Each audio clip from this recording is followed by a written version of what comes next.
Tó áthas an dána fan céile saibhín is mé hén go bhfuil an méid seo daine an bhéilinn tróna rednána agus tásúlan go muine sibh Janavas an cúd seo do Áras an Uachtaráin. It is one of the features of the work that we have been doing for the last 13 years, Sabina and I, is that we very much welcome the opportunity of meeting people drawn from different aspects of community all over the island of Ireland, as you are, indeed, as many of you, with all of your different experiences and contributions. You are most welcome to Áras an Uachtaráin. I think this time of the year, may I take the opportunity to wish you all a very happy Christmas and a peaceful New Year, a peace that we all so desperately need. I wanted to do a few exceptional things today for recalling very much my past and Sabina's past in Galway. Sometimes Galway is referred to, as the Galway, the city of arts and all of the rest of it. But the thing about it is that I came to Galway in I think it was 1961. But I remember all the emergence of the interest in the arts and that. But there's one thing that stands there as an artifact that reminds me in our house in Galway, and that is a brilliant poster by Joe Bosk, who is here. And when people looked at that, these are all collector's items now. There are one or two people who have, in fact, all of the posters, I know. But when people looked back on it, that's what, in fact, they say. They remember the images that were in these posters.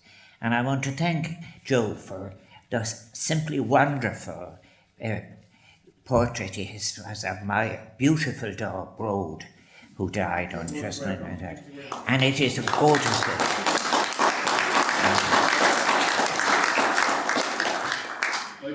Forgive the hat. No, you please, it suits you. There's a certain mystique in it, and there are advantages in being enigmatic. I do think as well, we've been joined by a number of people who've given me presents of their books. There's, for example, the Festschrift of Dr. Eamon Maha, Francois Studies. I remember when I visited, and what an extraordinary long, continuous contribution he has made to French and Irish literature. Jerry Flanagan's The Irish Influence, which is, of course, a description of a time when Irish politicians and diplomats were discussing the importance of peace. And Douglas, the Eamon de Burgh from Rare Books. I have to pay tribute to the de Burghs for the quality of the publications, their commitment to the Irish language, but more than that as well, the interest and care in the reproduction of texts. And of course, what they've given me this evening is, of course, a book by the first President of Ireland, Douglas Deheda, and Creevin Even, Douglas Hyde, which is Beside the Fire. And then Dr. Patrick Porritt Kerrigan's very much. This is very interesting. There are people in this room who will recall their participation with Sabina and myself in many different campaigns, including that for equality in all its forms. And his book is, of course, Reeling in the Queers, Tales of Ireland's LGBTQ past. Sometimes when people think that we have somehow or another arrived at where we are now, when there's some respect for rights, that it all happened as in a kind of an evolved way. When, in fact, the AIDS hit Ireland and so, and long before that, indeed, as well. I remember we weren't allowed to get a telephone and I and one other person had to actually sign to get the telephone, which we had used in I think it was as the hotel at the Warwick Hotel. We had a room there. But people said it wasn't appropriate for people like this to be getting, in fact, access to the telephone. And that was there at the founding of AIDS West. And it was also there early on, when we could only get, I think, 11 votes out of 60 in relation to abolishing the status of illegitimacy.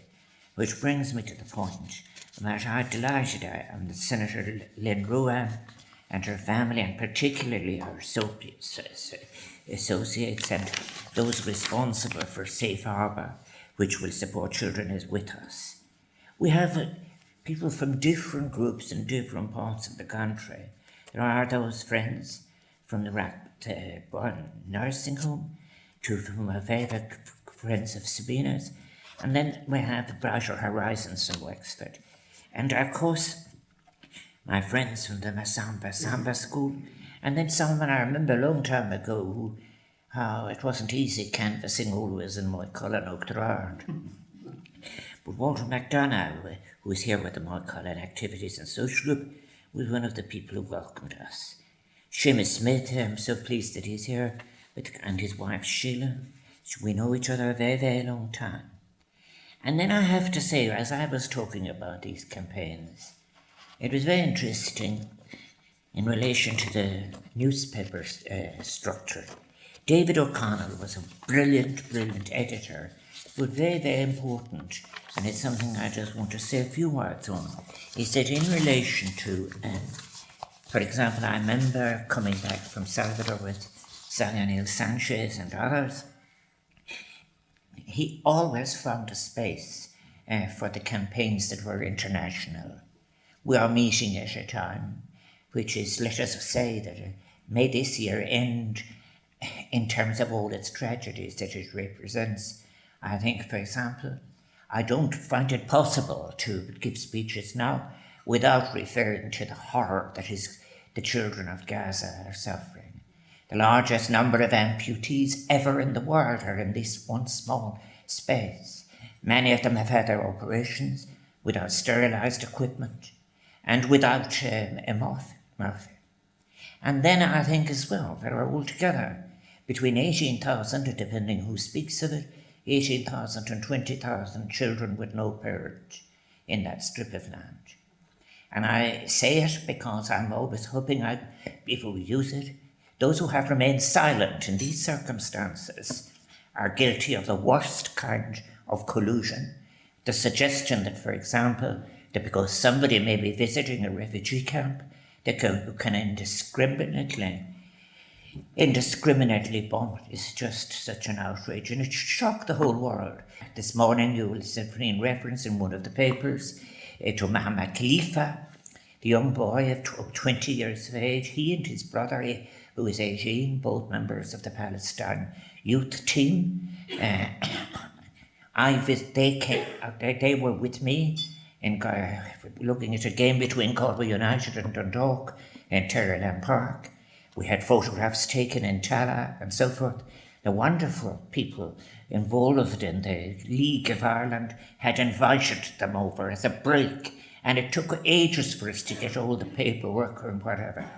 And that Khalifa and his mother and 5 of his family all died yesterday, the day before yesterday, in a bombing on a refugee camp, which included where they were living.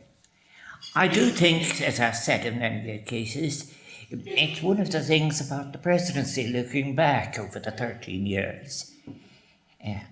I must say that it was difficult always getting acceptance of the fact that the president, myself, would speak of the things that I had been speaking about with Sabina all my life in relation to issues of global hunger, issues of global poverty, issues of conditions of refugee camps or whatever. There were a few people who thought that maybe I should get some kind of a change that would enable me not to speak any more about any of this. They have all, in fact, actually become more acute, because even 13 years ago, it was easier to speak about peace, it was easier to speak against the armaments industry than it is now, and I have no intention of doing anything else but of escalating as I move in through my last year. I do think when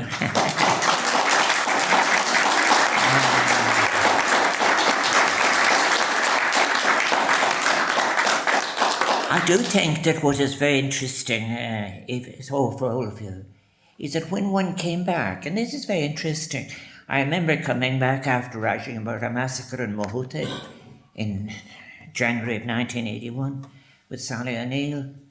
And one of the things that I have to say thank you for, I was 19 when I came to Galway, is that there was support. There was support for all of these issues. And the people of Galway, when in many cases when they would be asked to vote for me, they would vote for a person who was speaking about these things. And I was so grateful for all this, as I am grateful to all of you, because the Irish publics are always very, very much, in effect, that is what people say about it all, is one of the best things in our reputation are our peacekeepers in southern Lebanon. And they come home and they talk about what life is like. But also, as well as that, the Irish public are among the best informed people in relation to issues such as that of Palestine. And that's what disturbs a lot of people, that they're not relying on fake news. Is that Ireland is in fact actually very well based, well covered. But I'm very grateful to people like Dave, and I must say, you're so welcome. And indeed, you're a distinguished broadcaster as well, who is in fact visiting us in conditions of relatively calm, quiet. Now, I do think that in those of us who are here, it's interesting about, I mentioned Joe Bosk and so on. Maybe I think it, as I reflect on what I just said now, and I'm finishing, and that is this. There are always places and spaces of resilience. It was in a very, very conservative time that most of the artists that made such a great contribution, in fact, reminded us that there was a version of humanity that was full of joy and love and pleasure. And I remember, as Joe will know, it was the people who were on unemployment benefit, the people who were on one kind of benefit or another. They are the people who set up all the different mechanisms for participation in the arts. I think as well, I remember in relation to the debates about broadcasting, I'm delighted that Teresa's with us here. And there were people, John Coyle is with us, but Sally Coyle and John Coyle were very, very, very early supporters of the people what was happening in Galway, and saw the capacity of a Galway that wouldn't be just commercial, but also be celebrating what the region was and what the city was.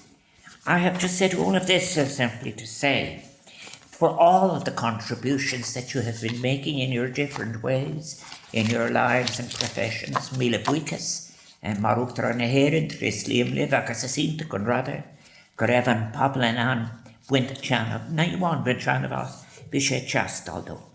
I do think as well that I do hope that in these very, very difficult times, there is always the capacity of those who bring the will of the public, as it were, and the will of the populated world to bear on policies and international policy above that of bodies like the armaments industry. Really, we look forward, all of us in our country and in Europe, to discussing peace and culture and joy and responsibilities in relation to climate change and how we might all live together in peace and with sustainability. All of that is in fact the reasons, in fact, it gives us great, great pleasure to welcome you all to Áras and Uachtaráin. We'll be enjoying shortly the artist of musicians like Kathy Nugent, and who is accompanied. And also I just want to say, for the coming year, we've got Crach, Spana, Gasila, Slunches, Rocky Gayer, Dunley and Atologia, the new one from Intelligence, Acton Tau Key. I hope you enjoy all of your time with us in Áras and Uachtaráin. Thank you very much.